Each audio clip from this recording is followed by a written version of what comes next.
नमस्कार दोस्तों, Raghav study IQ में आप सभी का स्वागत है। मैं योगेंद्र राघव। जैसे कि आप सभी को पता है, हमारी जीके जीएस की वीडियो चल रही हैं, लेकिन आज हम भारतीय राज्य व्यवस्था के एक टॉपिक पर वीडियो लेकर आए हैं, जिससे कि यूपी पुलिस एसएससी जीडी में काफ़ी क्वेश्चन पूछे जाते हैं। उस टॉपिक का नाम है फंडामेंटल राइट, यानी कि मौलिक अधिकार। तो मौलिक अधिकार के ऊपर हम 25 क्वेश्चन देखने वाले हैं। बहुत ही अच्छे क्वेश्चन होने वाले हैं। सारे क्वेश्चन ऑब्जेक्टिव टाइप के होंगे। वीडियो यदि हमारी अच्छी लगे तो वीडियो को लाइक जरूर करें। चैनल सब्सक्राइब नहीं किया है तो राघव स्टडी आईक्यू चैनल को अवश्य सब्सक्राइब कर लें। 25 में से किसके कितने सही हैं, आप अपना जवाब हमें कमेंट बॉक्स में जरूर दें। तो पहला क्वेश्चन देखते हैं। पहला क्वेश्चन क्या है? मौलिक अधिकार संविधान के किस भाग में वर्णित हैं? यानी कि फंडामेंटल राइट जो है उनका उल्लेख संविधान के कौन से पार्ट्स में किया गया है, कौन से भाग में किया गया है? तो भाग 3 जो है वो फंडामेंटल राइट से ही संबंधित है। अगला क्वेश्चन देख लेते हैं। क्वेश्चन नंबर 2 क्या है? भारत के संविधान का भाग 3 संबंधित है। तो भाग 3 भारत का संविधान का किससे संबंधित है? फंडामेंटल राइट्स यानी कि मूल अधिकारों से। क्वेश्चन आपको सभी याद रखने हैं।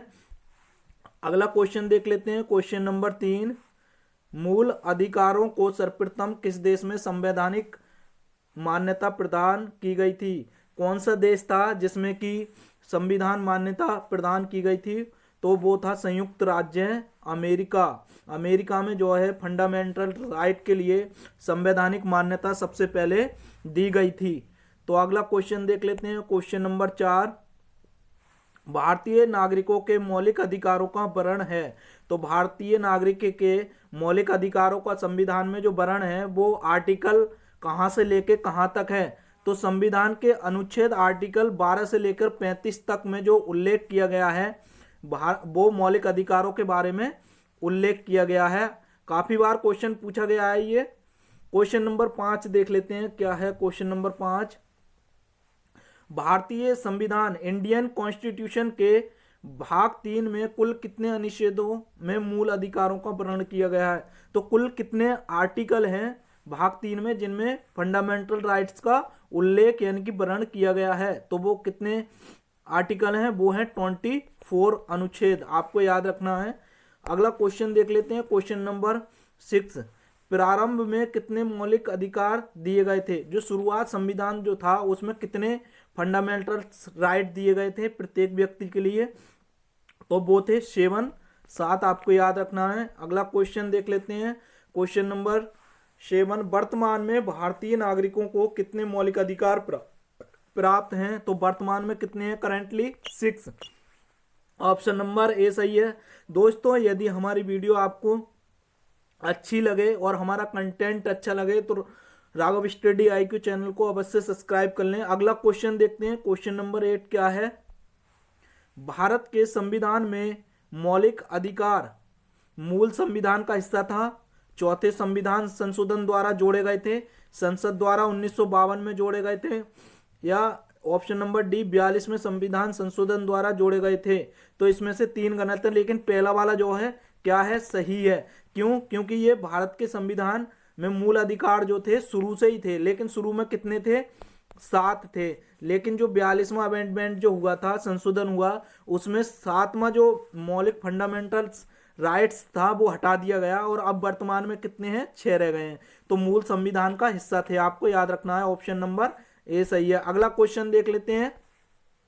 भारतीय संविधान में न्यायालय में कौन परिवर्तनीय है? मतलब न्यायालय में कौन न्यायिक है? तो वो कौन से हैं? मूल कर्तव्य, नीति निर्देशक तत्व, या प्रस्तावना, या मौलिक अधिकार? तो वो है फंडामेंटल्स राइट। आपको याद रखना है वो क्या है? Fundamentals right. Option number D सही है। अगला क्वेश्चन देख लेते हैं। क्वेश्चन नंबर क्या है? मौलिक अधिकारों को लागू करने का दायित्व है, यानी कि मौलिक अधिकारों को कौन लागू करवा सकता है? तो वो किसमें शक्ति होती है फंडामेंटल राइट को इम्प्लीमेंट करवाने की? तो वो होती है सुप्रीम कोर्ट और हाई कोर्ट, यानी कि उच्चतम न्यायालय और उच्च न्यायालय दोनों पर। तो ठीक है, ऑप्शन नंबर सी सही है। अगला क्वेश्चन देख लेते हैं। मौलिक अधिकारों का निलंबन कौन कर सकता है? यानी कि मौलिक जो अधिकार हैं उनको खंडित कौन कर सकता है? भारत का प्रेसिडेंट ऑफ इंडिया यानी कि भारत का राष्ट्रपति क्या है, मौलिक अधिकारों को खंडित कर सकता है, यानी कि मौलिक अधिकारों को हटा नहीं सकते, लेकिन क्या है कि किसी भी व्यक्ति का मूल अधिकार सभी के लिए होते हैं, समान होते हैं। तो किसी व्यक्ति के लिए मूल अधिकार रद्द कौन कर सकता है, तो वो होता है भारत का राष्ट्रपति यानी कि प्रेसिडेंट ऑफ इंडिया। अगला क्वेश्चन देख लेते हैं। क्वेश्चन नंबर 12 क्या है, मौलिक अधिकार फंडामेंटल राइट के बारे में सुनवाई करने का अधिकार निम्न को प्रदान किया जाता है। यानी कि देखो मौलिक अधिकार हैं, तो मौलिक अधिकारों के बारे में कौन सुनवाई कर सकता है, यानी कि कौन उसका उल्लेख कर सकता है, तो सुप्रीम कोर्ट, यानी कि सुप्रीम कोर्ट। आपने देखा होगा बहुत से केस जो होते हैं उच्च न्यायालय में ना जाकर वो सुप्रीम कोर्ट में पहुंच जाते हैं, फंडामेंटल राइट के जो होते हैं, तो वो है सुप्रीम कोर्ट। अगला क्वेश्चन देख लेते हैं।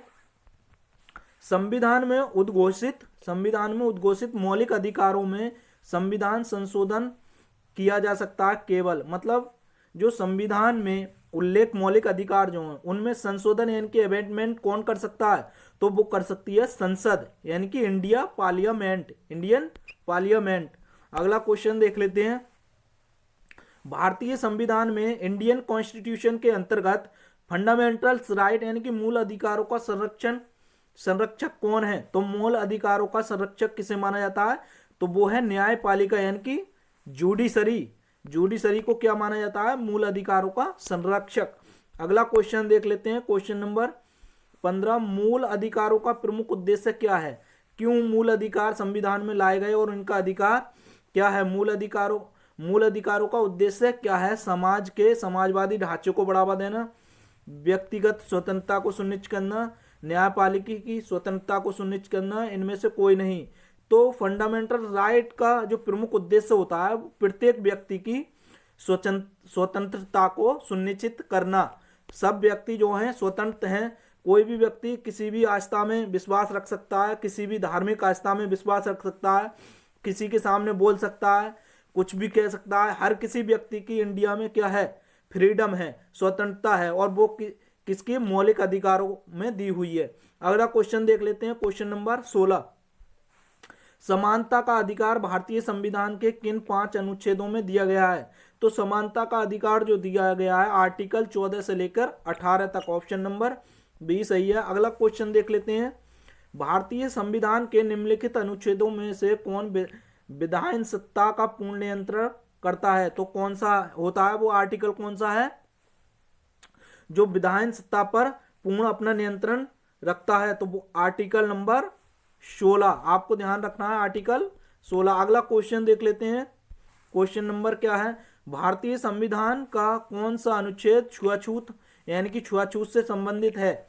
देखो आर्टिकल संविधान में कौन सा दिया गया है, जो आप किसी से भेदभाव जाति के आधार पर, धर्म के आधार पर आप छुआछूत नहीं मान सकते किसी भी व्यक्ति से। तो इसका प्रावधान आर्टिकल कौन से अनुच्छेद में करा गया है, वो आर्टिकल है 17 यानी कि अनुच्छेद 17 में ये उल्लेखित किया गया है, यदि आप सामान्य वर्ग के हैं तो आप पिछड़े वर्ग से आप छुआछूत नहीं कर सकते, या जाति के आधार पर या फिर धर्म के आधार पर। अगला क्वेश्चन देख लेते हैं।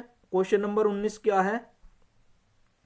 क्वेश्चन नंबर 19, समानता का अधिकार भारतीयों के लिए सुनिश्चित करता है, मतलब जो समानता का अधिकार है वो कितने प्रकार की समानता का उल्लेख सुनिश्चित करता है, कौन कौन सी वो समानता है। धार्मिक स्वतंत्रता, बिल्कुल सही बात है भैया, हर एक किसी व्यक्ति का अपना अपना धर्म है, किसी पर कोई जोर जबरदस्ती नहीं है, कोई भी किसी भी व्यक्ति किसी भी धर्म को मान सकता है, किसी भी पूजा पाठ या किसी चीज में आस्था रख सकता है। आर्थिक स्वतंत्रता, जी बिल्कुल सही है, आर्थिक स्वतंत्रता भी है, कोई गरीब भी हो सकता है, किसी भी कितना भी पैसा हो, आर्थिक भी स्वतंत्रता है इसमें। सामाजिक स्वतंत्रता है, समाज के आधार पर आप किसी वर्ग में रह सकते हैं, किसी वर्ग को अपना सामान्य मान सकते हैं, या किसी वर्ग के साथ आप जुड़ सकते हैं, तो इसमें कोई भी भेदभाव नहीं है। तो उपयुक्त सही, ऑप्शन नंबर डी सही है। अगला क्वेश्चन देख लेते हैं। क्वेश्चन नंबर 20, संविधान के किस अनुच्छेद के प्रावधानों के अंतर्गत भारत सरकार द्वारा भारत रत्न, पद्म विभूषण आदि अलंकार प्रदान किए जाते हैं। तो क्वेश्चन काफी बार पूछा गया है कि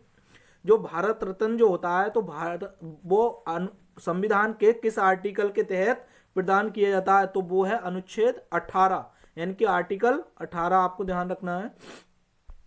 भारत का संविधान स्पष्ट प्रेस की आजादी व्यवस्था नहीं करता है, किंतु ये आजादी अंतर्निहित है। कौन सा आर्टिकल है जो प्रेस की स्वतंत्रता के लिए विशेष क्या दिए गई है? आजादी यानी कि फ्रीडम दिया गया है, यानी कि प्रेस वालों के लिए विशेष फ्रीडम मिली हुई होती है। तो वो कौन से आर्टिकल में उल्लेख है उसका? वो है आर्टिकल 19 वन का आ में। ठीक है, नहीं आपको पूरा आर्टिकल ध्यान रखना है ये। अगला क्वेश्चन देख लेते हैं। स्वतंत्रता के मूल अधिकारों से संबंधित संविधान के अनुच्छेद 19 के अंतर्गत कितने प्रकार की स्वतंत्रता है? तो वो कितने प्रकार की है? 6 प्रकार की स्वतंत्रता है। अगला क्वेश्चन देख लेते हैं, क्वेश्चन नंबर 23। स्वतंत्रता का अधिकार संविधान के किन अनुच्छेदों में वर्णित है? जो स्वतंत्रता का अधिकार है वो किन अनुच्छेदों से लेकर किस में वर्णित है? तो आर्टिकल 19 से लेकर 22 तक क्या है? स्वतंत्रता का अनुच्छेद। हमने पीछे बताया था समानता का अधिकार जो है वो समानता का अधिकार जो है वो किस आर्टिकल से लेकर कहां तक उल्लेख है? तो 14 से लेकर 35 तक। अगला क्वेश्चन देख लेते हैं, क्वेश्चन नंबर 24। अनुच्छेद 19 में वर्णित स्वतंत्रताएं निम्नलिखित में से किसको प्राप्त हैं? तो जो 19 में जो वर्णित स्वतंत्रताएं वो केवल भारतीयों को, केवल भारतीय नागरिकों को प्राप्त हैं, विदेशियों को नहीं है, केवल भारतीय नागरिकों को है। आपको ये बात ध्यान रखनी है। अगला क्वेश्चन देख लेते हैं। अगला क्वेश्चन क्या है? भारत के संविधान का निम्नलिखित में से कौन सा अनुच्छेद प्रेस की स्वतंत्रता से संबंधित है? तो आर्टिकल 19, जैसे कि हमने बताया था, आर्टिकल किससे संबंधित है? प्रेस की स्वतंत्रता से। 19 नंबर सही है, आर्टिकल 19 सही है, ऑप्शन नंबर ए सही है। दोस्तों ये थे हमारे 25 क्वेश्चन। 25 में से आपके कितने सही हैं कमेंट बॉक्स में जरूर लिखें। दोस्तों मिलते हैं अगली वीडियो में, जब तक के लिए मस्त रहिए, स्वस्थ रहिए और पढ़ाई करते रहिए। दोस्तों नमस्कार।